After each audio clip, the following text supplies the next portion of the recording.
What's going on, everybody, and welcome to another edition of Bettin N Boozin here on the HHH Racing Podcast. I'm your host, Kyle Roscoe, and this leaves episode 131, which a little bit of a different scenario here is stakes racing is a little bit light on the weekend, so we're bringing in fantastic previous guest of the podcast and a currently licensed steward in Louisiana, Vic Stauffer, along with the boss, Howard Kravitz. And we're going to talk about the Preakness incident between goal-oriented and journalism. It's going to be a fantastic conversation. I'll bring it up in a little bit. But again, please feel free to join us in the live chat. Welcome in, everybody. Thank you guys all so much for joining the show. We greatly appreciate it. As you see scrolling the bottom of the screen right now, if you guys enjoy this podcast, please go down below the video player, hit the like button, and hit the subscribe button. We would greatly appreciate it, because not only does it show us that that you guys are enjoying the content, but it also pushes this and others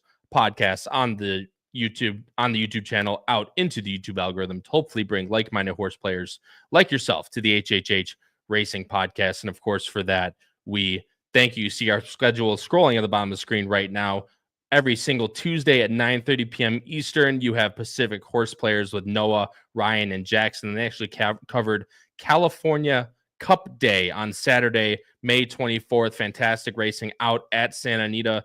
Horses like the Chosen Vron have gone through there before, so definitely want to pay attention to that podcast if you guys are playing Santa Anita on Saturday. And Picks and Ponies every single Thursday at 8 p.m. Eastern with Howard, Pete, and Paul covering the Memorial Day racing at Santa Anita, and they have very, very good racing always on Memorial Day weekend. So you guys are definitely going to want to check that out. Every single podcast also posted to the YouTube channel here on the HHH Racing Podcast is also posted in audio form, Apple Podcasts, Spotify, and Anchors, where you can find that. So please go rate, review, and subscribe to us over there if you are more of an audio listener. We have TikTok and Instagram, of course, at Bettin N Boozin Podcast, where you guys can follow. I post a ton of short form content over there, and as we get into things like Belmont Stakes weekend, you guys are going to want to be there, because I'll give a short form run through for a lot of those stakes races on that card. And if you want our picks for that, you can go to patreon.com/HHH Racing Podcast, where we post the power picks every single Saturday. They get sent out to you in email. It's only $4.99 a weekend, comes out to $21.60 a month, which is how Patreon bills it. But again, we're well over the positive ROI mark. 848 total picks have been sent out to you guys since February of 2021. Completely super affordable and super profitable. Unbiasedly, you guys are missing out if you guys are not subscribed yet. Again, patreon.com/HHH Racing Podcast for that. And if you guys want to see previous editions of those power picks before you buy them, or you just want to learn more about the podcast, please go to our website, hhhracingpodcast.com. Again, guys, this is going to be a fantastic show. Number one, guys, we ask that you guys keep it respectful in the chat, but if you guys want to, we are going to bring up as many comments as we can, whether they're questions for Howard, myself, or our fabulous guest, Vic Stauffer, or anything like that. Again, please be respectful, but again, you guys should post them in the live chat, and we'll try to bring up as many as we can. But guys, let's bring on our guests tonight, as I don't have my normal co-host with me, and we'll get right into the discussion. First off, the founder of the HHH Racing Podcast and the host of Picks and Ponies, my co-host for the night, Howard Kravitz. And again, guys, a very fantastic guest. We had him on a lot at the start when Howard first started this podcast, and now he's making his grand return. He was a steward previously, but he's still a currently licensed steward in Louisiana. Mr. Goof on the Roof, Vic Stauffer. Vic, how are you doing today? Hey guys, how are you? It's great to be on. Before we go any further, it's something we talked about before, but just massive props and kudos to all of you that have made this, I think, unquestionably the preeminent horse racing podcast, probably in the world. And it was fun to be there on the start. I've been a fan right along. I watch all the time without even letting Howard know that I am. And job well done. Keep it going. And the sky's the limit. Good for you. Greatly appreciate that. Obviously, Howard, we've come a long way in these years. And we had a great weekend for Preakness weekend. You and I combined just for our two shows on, Black Eyed Susan Day and Preakness Day. We had almost 5,000 views just between two shows. You add in our Preakness Stakes preview and obviously Pacific Horseplayers. We had a brilliant weekend last weekend, and Vic, the kind words are very, very appreciated. Yeah, Vic, I just want to say for everyone listening and watching, first of all, Vic, thanks for coming on. Vic reached out to me and said, Howard, I'd love to come on and talk about this discussion from the Preakness. And I couldn't have think of too many people because Kyle, of course, as most people know, if you don't know, you've been hiding under a rock.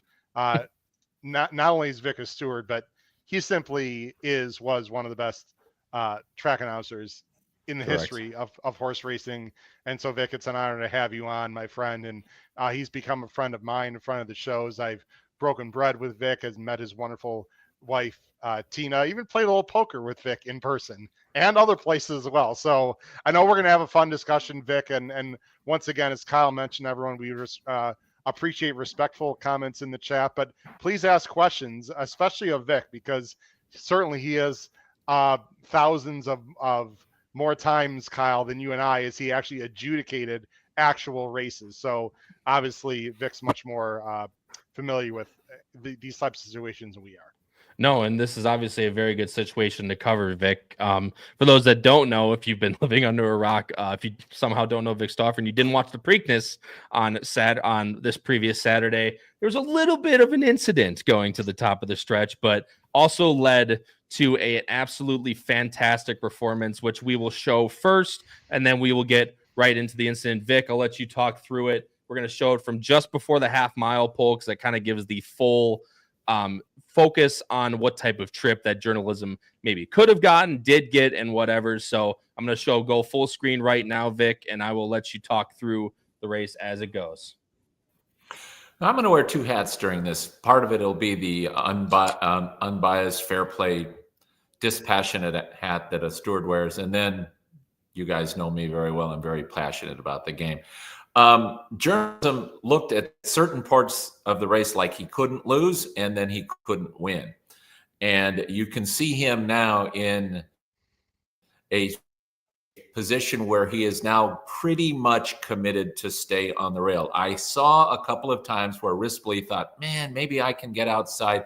But at that point, he decided to stay on the rail. And then here comes all the fun and Larry Colmus caught it beautifully in his race call. Mm-hmm. And you can see right there that three horses basically ping pong off each other. And journalism at this point has absolutely no chance of winning the race.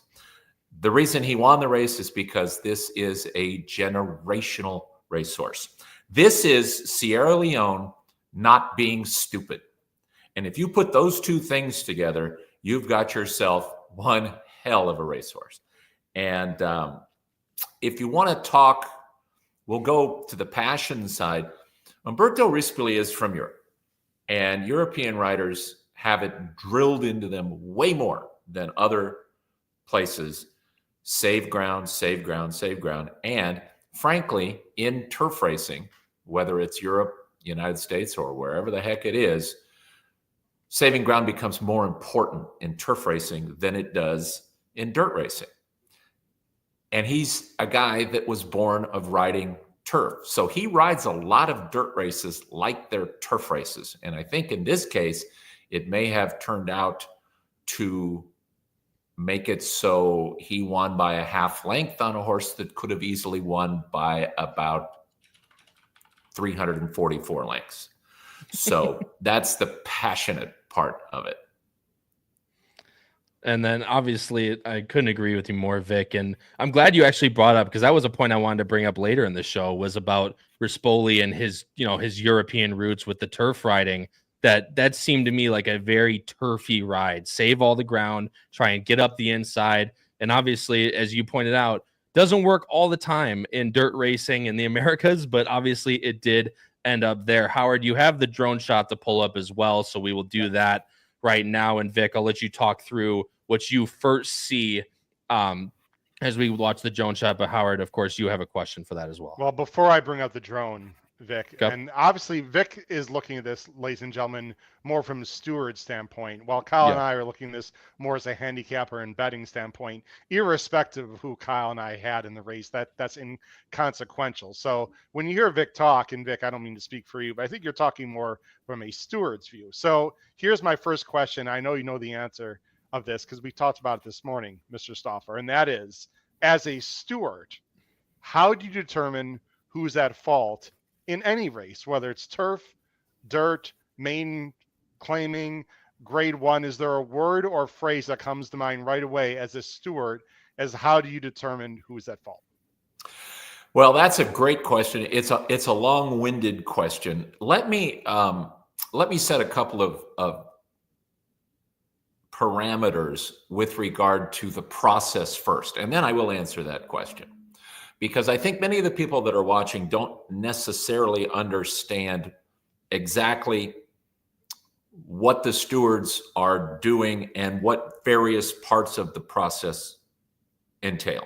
The first thing is the word inquiry. I would say that very many horse players think that when they see the inquiry sign, that means now the stewards are starting to look for a foul. That is incorrect. The word inquiry means we want you, the betting public, to know that we as officials know something happened. Now, anybody, even people that don't watch horse racing, know something happened at around the top of the stretch in the Preakness. But the first thing that you racing fans need to know is just because you see an inquiry does not necessarily mean that the stewards are looking for a reason to disqualify, or that there will necessarily be. They just want you to know that we saw it. The second part of that is, this is something that I think that a very, very, very small percentage of racing fans know. And that is, when we as stewards are looking at a piece of film for the purposes of placings, and there's a big difference between jockey culpability and placings. Jockey culpability in any race is adjudicated either the next morning or the next time that you're going to meet or the next time that the stewards are actually in their office, which is an interesting byproduct that you and I talked about with Howard, because I would expect that they probably haven't talked to any of the people that were involved in this film review because they're not running at Laurel until next week. Okay. When a steward is looking at a piece of film, they could care less what the jockeys do. It is not part of the film review process for placings.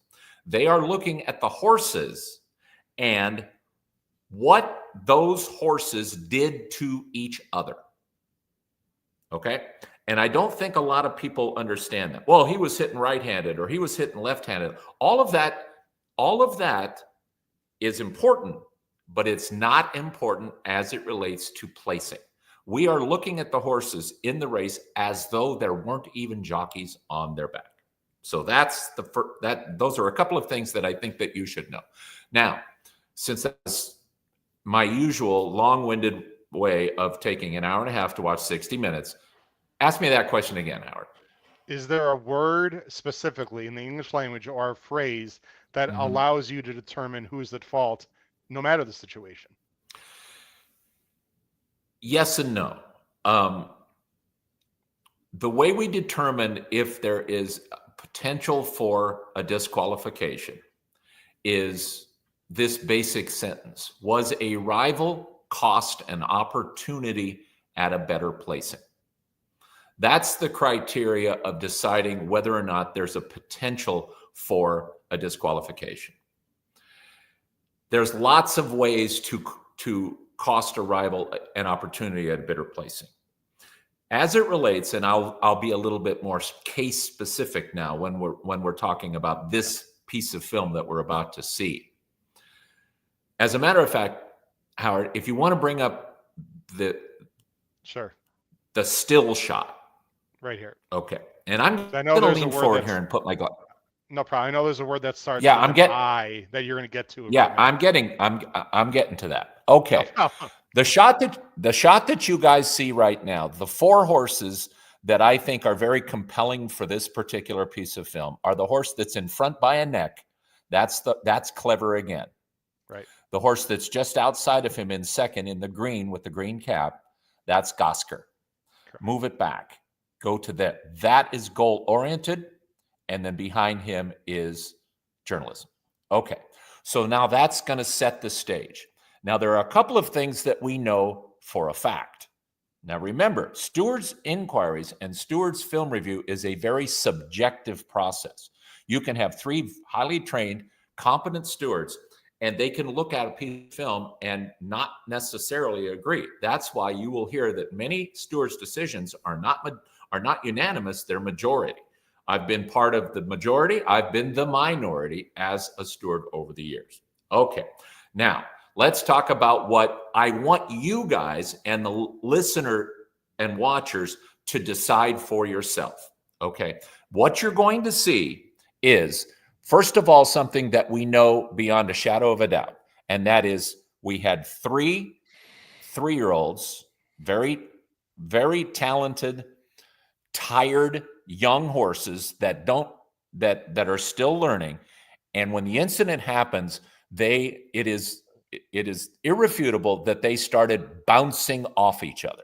Okay. Go ahead and tell me when you'd like me to run it. I'll act as the you're the director from this point, Vic. Yeah. Go ahead. Okay. I will. So we know what indisputably happened, and that is they were bouncing off each other. Okay. So now the question of the stewards is, why were they bouncing off each other? Okay. And here comes the I word. And that word is initiate. Okay. So when you guys watch this, and when all of the people watching the podcast watch it, you have to ask yourself, why did this bumping start? Start and initiate are the same word. Why did it start? Because once it starts, all bets are off because of center of gravity and bouncing off each other and being tired and being young and green horses. So now when you watch this, ask yourself, who initiated contact? Okay. Was it Clever again, who's on the rail? Was it the horse that's currently in third, closest to the rail, or was it journalism? When you watch that, you will now be doing what the stewards do. Ask yourself who made the original initiation of contact. Now you can roll it, and I won't say a word. Okay, so you want me just to roll it through? So we'll roll it through. I was going to pause. When you want me to pause it, Vic, maybe let me know. I think that you should roll it through, Howard. Okay. Maybe 2 or 3 times before anybody says anything. From this point all the way through, ask yourself while watching this, who initiated contact? And here's the thing: that's not the fact that there was an incident isn't up for debate. Correct. Okay. The fact is, you guys decide who you think started the mess, and I'd run it. I'll run it through. Yeah, so if we're in the stand, we would watch it like 20 times. So 3 is good. Okay, so here we go. So here we go, folks. Okay.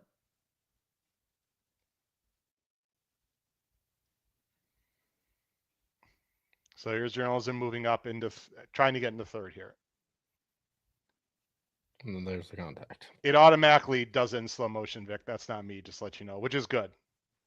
I'll let it run through until they switch. They're going to switch to the pan here in just a second after the incident. You'll see. Well, not after, but during. Okay, so I'm going to go ahead and roll it back, Vic. We'll go again to about the 6 minute mark, 6 second. Here it is one more time, everyone. Again, we want to show this without sound. I would do it twice more. Okay, we want to do this without. Again, you've got Clever again, tiring. There's goal oriented. There's journalism trying to squeeze through there. And of course, Gosker out in front now. And obviously we know what happened. We'll show it one more time after this, everyone. Vic, again, for people that are watching right now or just joining the show, what's the key word that people should be focusing on here in your opinion? Initiate. Who initiated contact? That is the word that completely carries the day of this particular inquiry.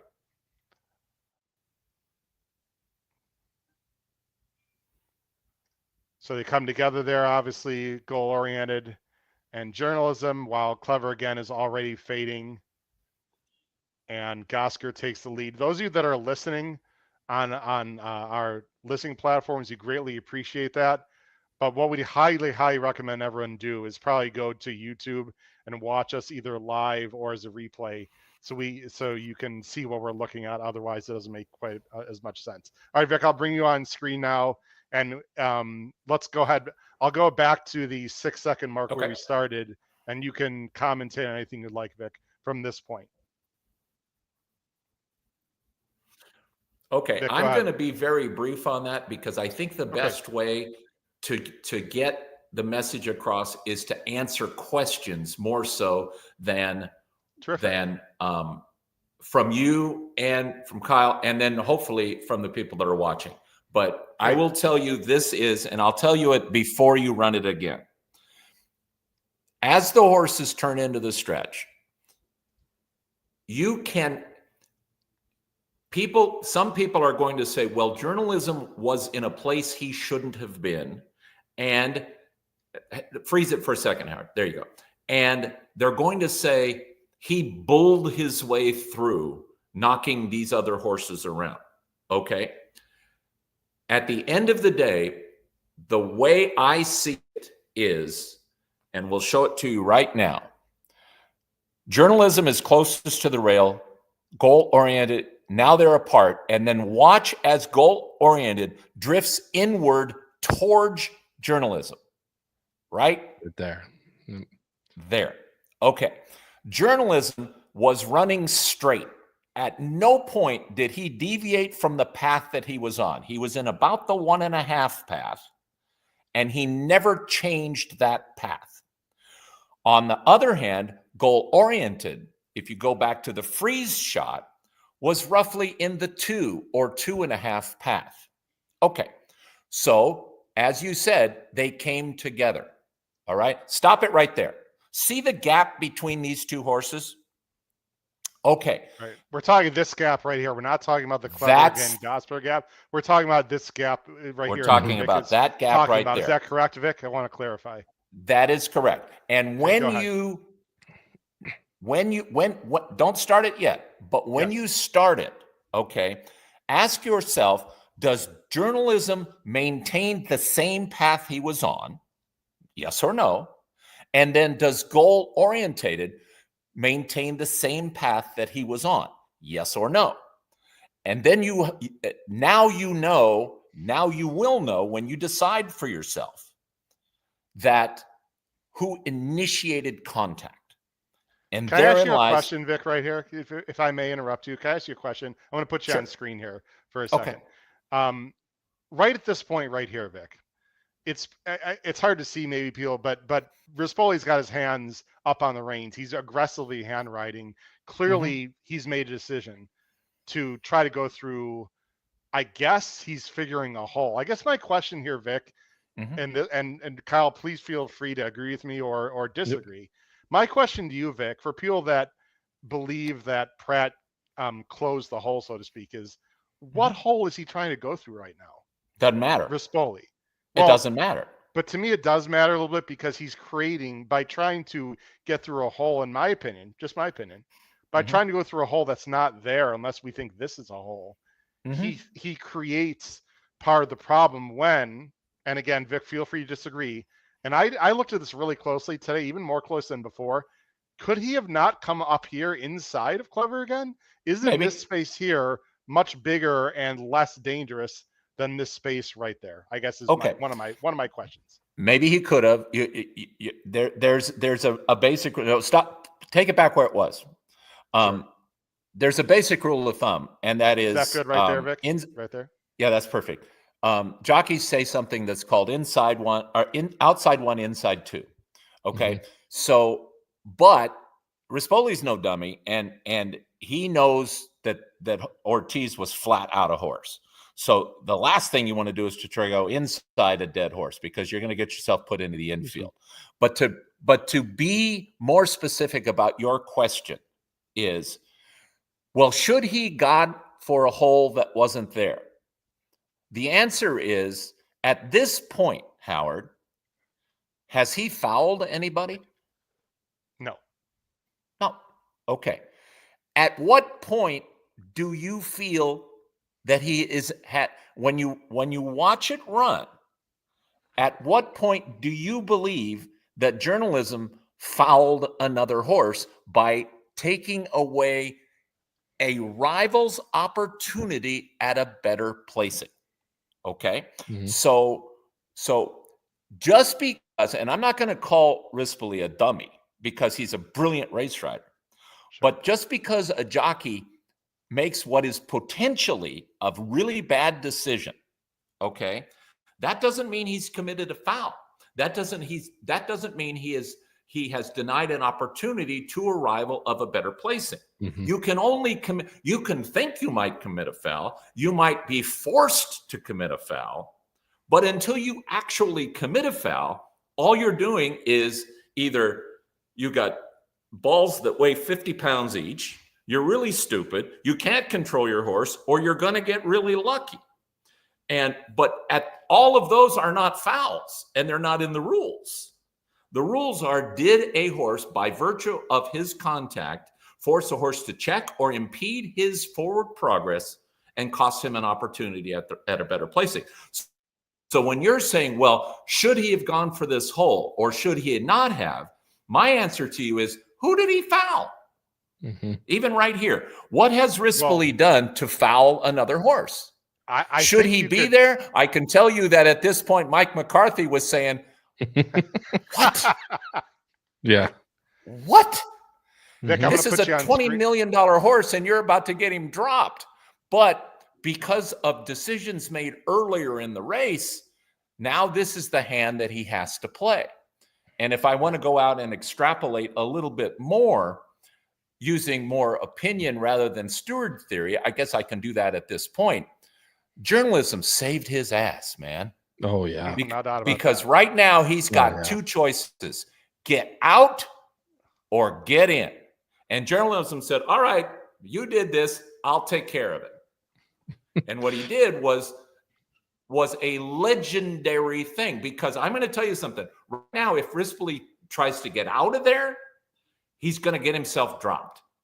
Okay. Yes. So now journalism says, all right, let me take it from here. All right. I don't really like what you're asking me to do, but I can handle this.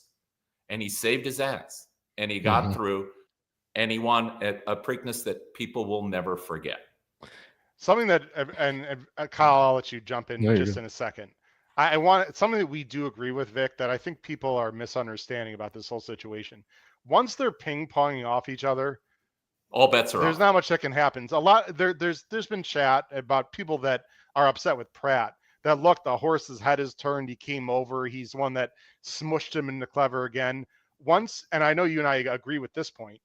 Once there's contact, the hind end of goal-oriented veers out to the outside, which forces his head to the inside and makes it look a lot worse for Pratt and goal-oriented. When after the contact, horses are just going to be horses in general. Would you do agree with that statement, right?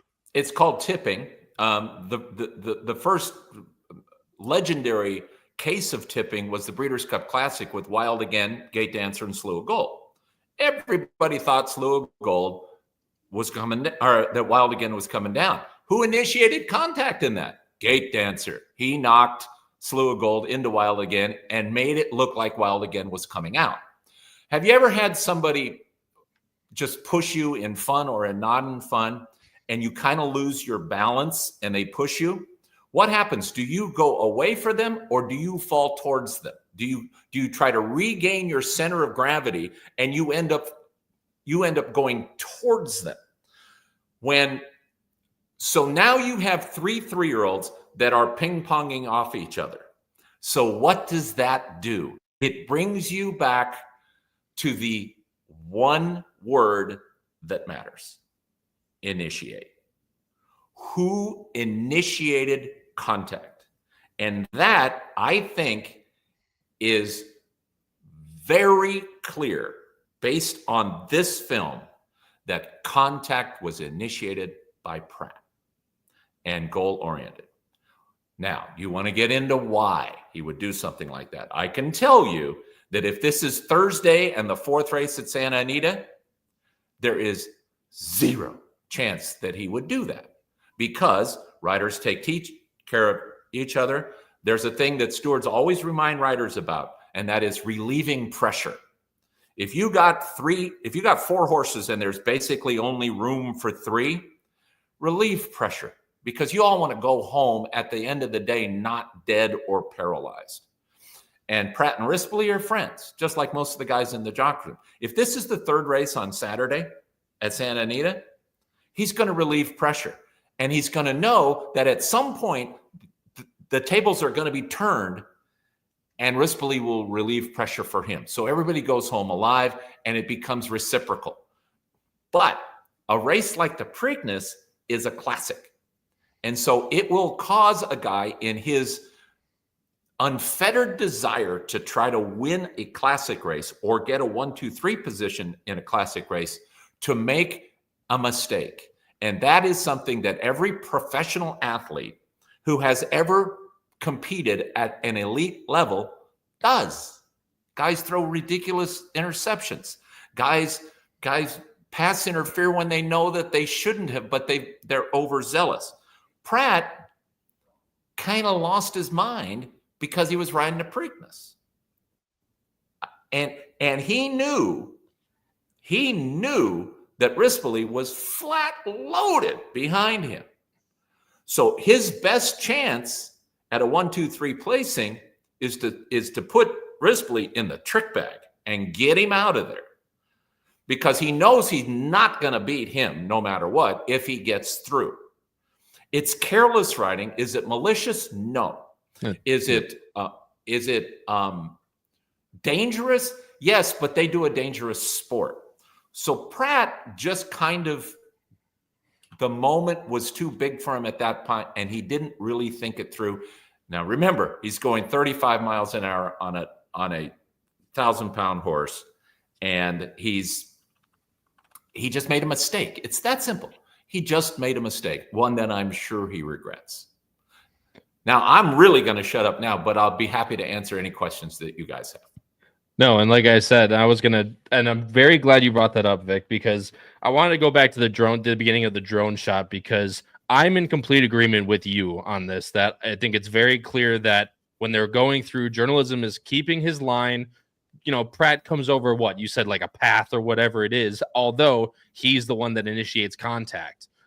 And I really love that you brought that up, is because when people think, oh, Pratt initiated contact, you're going to say, oh, it's with malicious intent, that he's coming over to really try and, take journalism out of the race so that he can go on and win or get a top 3. That's definitely not what's happening here. At the end of the day, it's race riding. And if you have to put someone in a tight spot, when you're like, it's right there, Vic. It's actually right as Howard just paused it. Goal-oriented is just shifting a little bit left, whether that's Pratt moving him there, he's green, whatever. But he puts journalism in that very tight spot. Now journalism is going to have to, really either go or not, as you mentioned before. At the end of the day, in or out, Pratt's going to do in or out, like you just said. And it's the matter of Pratt's going to do, again, like you said, making that quote unquote mistake to try and get his best opportunity at getting a placing in a classic race. However, obviously goal-oriented didn't end up having the horse, but from this point on, Pratt's doing good race riding. It turns out that since journalism is going to keep going because he's, like you said, flat out loaded, it makes it look a lot worse than what it is. So I don't think it was necessarily done with malicious intent, like you said, but it's good race riding. Would you agree with that? Not totally. It's race riding, but it's not good race riding. That's correct. Yeah, he was race riding. Yeah. Great race riders. Braulio Baeza, Angel Cordero, Eddie Arcaro, Patrick Valenzuela. They toe that line. Irad Ortiz. They toe that line right up to a millimeter, and that's what makes them great. If you cross that line, the stewards are going to get you. If you don't, everybody's going to say, wow, that guy's got nuts of steel, and he just rode this race, and he outrode the other guys. There's a couple of things that I want to share with you guys before I answer questions, if there are. And that are some quotes from Flavien Prat after the race. Is it cool if we do that? Yep. Prat credited Rispoli for having the best horse. Quote, he had the best horse, and I think the best horse won. Prat believes the bumping incident with journalism cost his horse a chance at a better finish. Okay, here's a quote. Honestly, when I turned for home, because he was inside of me and he was trapped, I thought I had a horse to get to the leader. Okay, let's stop there, because that's the biggest bunch of happy crapola I've ever heard in my life. Because if he's worried about catching Gosker, and he's got enough horse to catch a horse that's in about 7 jumps is going to be 5 in front, why does he care about journalism? Okay, why wouldn't he just stay out there, angle to the 3 path, and go after Gosker? Because even if journalism does get through, he's now going to finish either 2nd or 3rd because he says, I've got enough horse to go get the leader. Okay, so I got stopped completely, but because he got stopped too and made up so much ground, I don't think I was going to beat him today, talking about journalism, but I think I would have been 2nd or 3rd. Okay, I got completely turned sideways, Prat said. The problem is they pushed me from the hips. We talked about that with center of gravity. If you push him from the hips and go from the inside toward the outside, obviously the head is going to turn inside. There's only one problem with that. If he feels that he could have gotten a better placing based on what journalism did to him, why didn't he claim foul? Because could he have? And so here's a couple other things to consider. How far did Prat finish behind Sandman? The answer is 4 lengths. So if he in his heart believes that Rispoli completely stopped him, that's his quote, completely stopped him, then he must claim foul because the difference between 3rd purse money and 4th purse money is $100K. Okay, it's 220 to 120. And secondly, if goal-oriented can finish 1, 2, 3 in a classic, that's massive for the owners and breeders. So if all of that, he believes that, right, then why not claim foul? And the answer is all of these quotes were CYA. Okay, that's what he was doing to make, for all kinds of reasons, jockeys do it. But at the end of the day, the rule book will be a sanctuary to you, and the video doesn't lie. And it goes back to who initiated contact. And I don't see how you could possibly make a case that it was anybody other than Prat. This time, I really mean it. I'm going to shut up and answer questions. So there's a few comments in the chat that can you bring up JW's the one I previewed? What's your Vic? You can see at the bottom. I'll go and read it from JW. He says, we have great fans. We really appreciate them listening and watching because this is a fun conversation. I know this is a platform in which people can ask questions, be respectful, unlike a lot of other platforms in this world that we live in right now. What JW said here, in his opinion, Prat didn't make a mistake. He protected his position. Vic, your thoughts on that comment? JD, if you could protect your position by also taking out a gun and shooting the other rider. Every horse in a race is entitled to a clear and unobstructed path. That's a foundational thing. You are entitled to a clear and unobstructed path. Who of the 4 horses that we watched, who had clear and unobstructed paths? At the freeze frame, all of them. Clever Again did. Gosker did. Journalism did. Now, was he going to end up in a obstructed path? Maybe. But that doesn't matter because until he fouls somebody, go wherever he wants. And another horse that clearly had a clear and unobstructed path was goal-oriented. Okay? So he could have stayed in his clear and unobstructed path or even come out a little bit to go after Gosker. He made a decision to take the path of journalism, to bump and impede him, costing him forward momentum and forcing the rider to check. Those two things are textbook fouls. There's no protecting your position. I mean, you could protect your position by, oh, if you go by me, I'm going to get you, Alice, to the moon, Alice. The game is not played on a video. It's 1,000-pound racehorses going 35 miles an hour. Protect your position. That's not anywhere in the rule book. The rule book states that if a horse is bumped or impeded and costs the opportunity at a better placing, here's another way to say it, JW. In protecting his path, what if he finished in front of journalism? Do you think he would be disqualified for protecting his path? You bet your bottom dollar he would have been, 100%, because he came in, initiated contact, knocked him off stride, forced him to check, lose momentum, and then journalism said, okay, watch this. Bang, win, legend.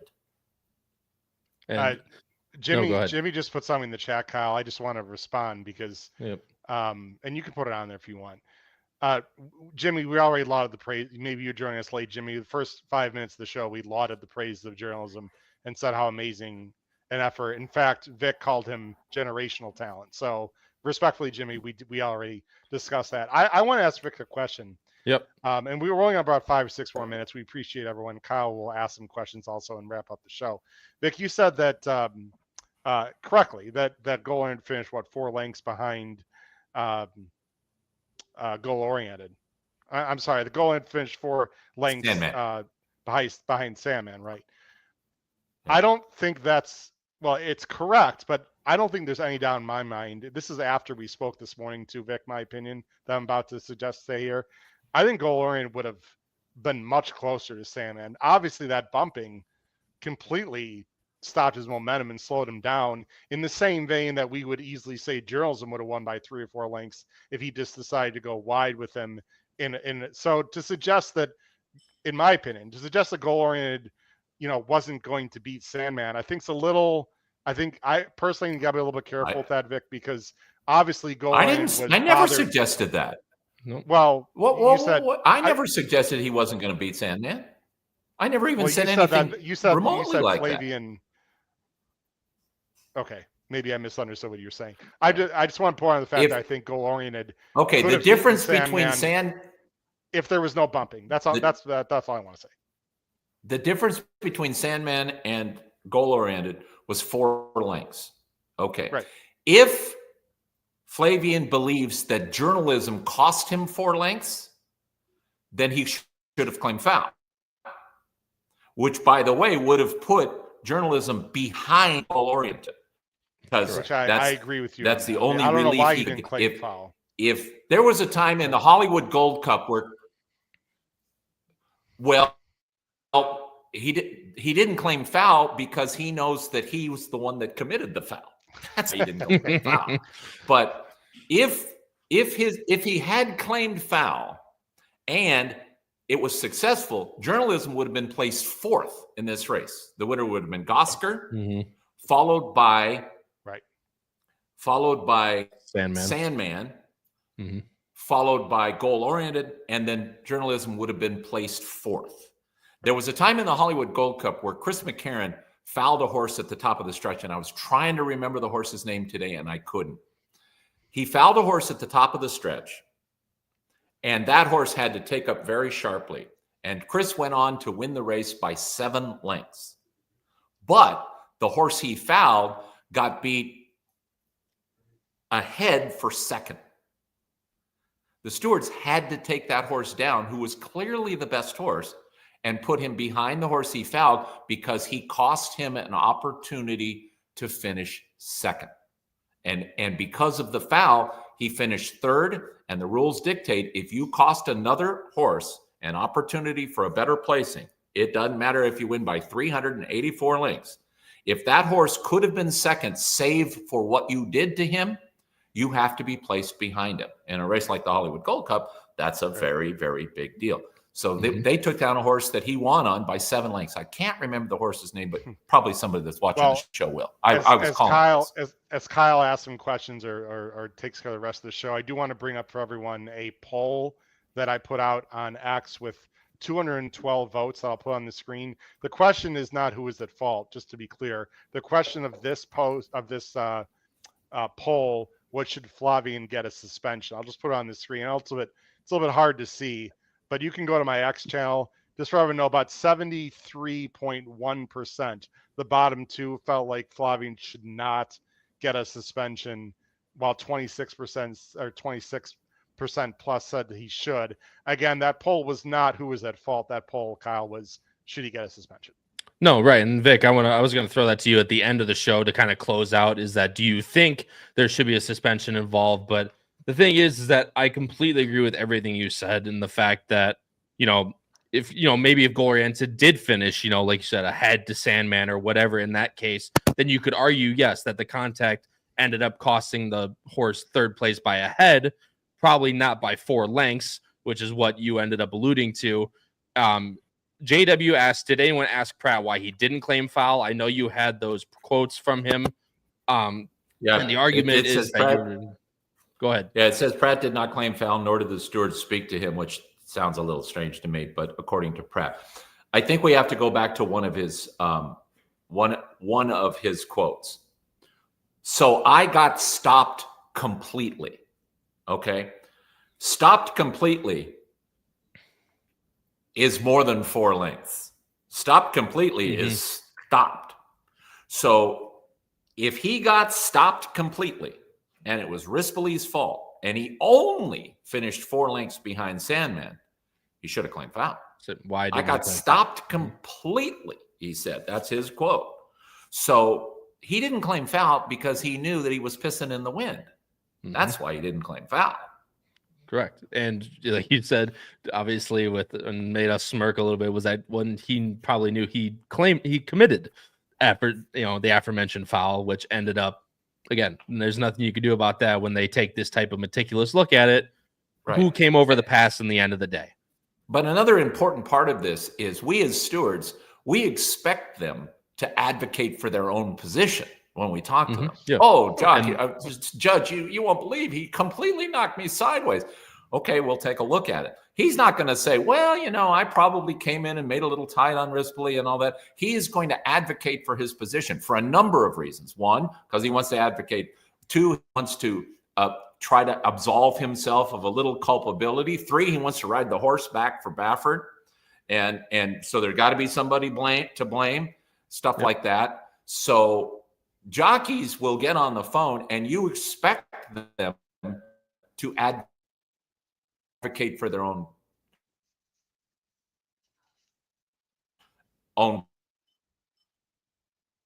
position. Now, some people, the stewards, want to talk to Ryan because you talk to the second baseman and the guy stealing base and ask what they think. The reason why stewards like to something because they're out on their backs that might cause us to look at it from a different angle or a different perspective, which could be compelling. So I personally, as a steward, love to hear what they say. I know that they're not going to say, well, Judge, there was a couple of guys that would say, well, okay, I did it. I screwed up. Most riders are not going to do that. And we don't expect them to. We expect them to advocate for their position. But it's so cool. It's why our sport is the best ever, and that it's not even close. The rest of them are a clear second, and it's why I have such love and passion for not only Howard and Kyle, but our sport. Much appreciated, Vic, and I really do. And like I said, I echo every single word that you just said. And Terry Frank wanted to point this out after this excellent show. I changed my vote, and that's why we have these shows, is because we want to highlight everything. Vic, 2 questions, and then we will end the show here. I know you have a very stop-worthy poker game to get to, so we will end this show, I promise.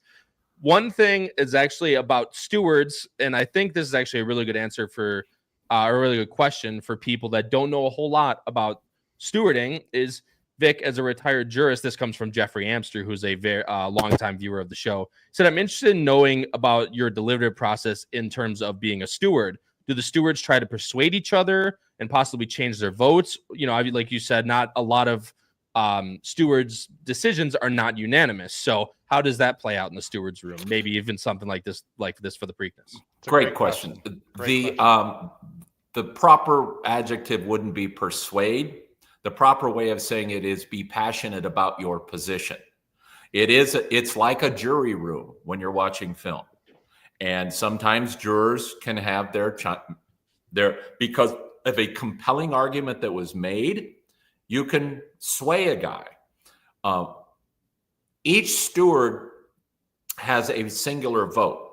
And I won't try to persuade, but I'll damn sure try to passionately advocate for my position. I've had many times where it's a majority vote and I'm the minority. There's one thing that goes out there that I hate. In the process, oftentimes stewards' decisions are actually 2-1, but the one says, what the hell, I don't want to cause a big problem. Let's just go ahead and tell the announcer it's unanimous. I'd like to strangle that guy because that's not what you felt. And there's nothing wrong in this process of having it come out in the minutes and in the stewards' reports and have the announcer say it's a majority decision. 2 voted for DQ, 1 voted for as is. That's the way it ought to be. California is fabulous at that. There are other places where it actually in real time is 2-1, but the one says, what the heck, let's just make it unanimous. I hate that. I completely get it, especially someone with such passion for the game. It's exactly what you would expect from someone to not, fold over, but still give their best opinion that they can. Last question, Vic, and then I'll let Howard close out with some closing remarks. Last thing, Howard put up the poll.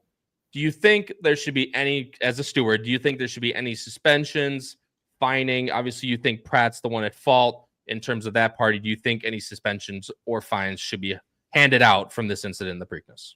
First of all, you can't suspend or fine. You can do one or the other. Sorry. Yep. Correct. Secondly, 100% yes.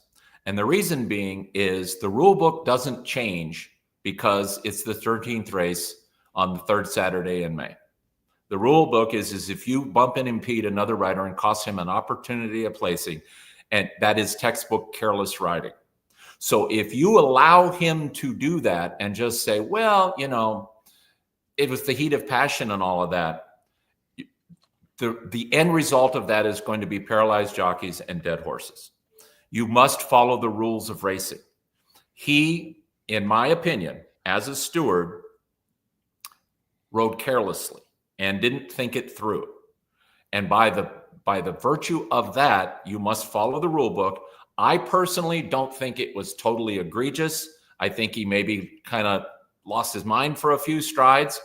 If I was a steward, I would vote for a 3-day suspension, and I wouldn't argue against 5. This stuff about 60, life, 90, that's just Twitter being Twitter. But absolutely, he deserves a sanction. 100% yes.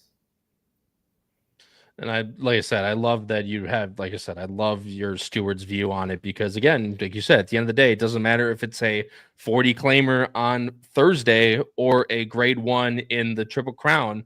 The rules are the rules, and the rules do not change. So I really like that you stick to your guns. I'm going to give you a 15-second story, very quick. Remember Cody's Wish and National Treasure? Yep.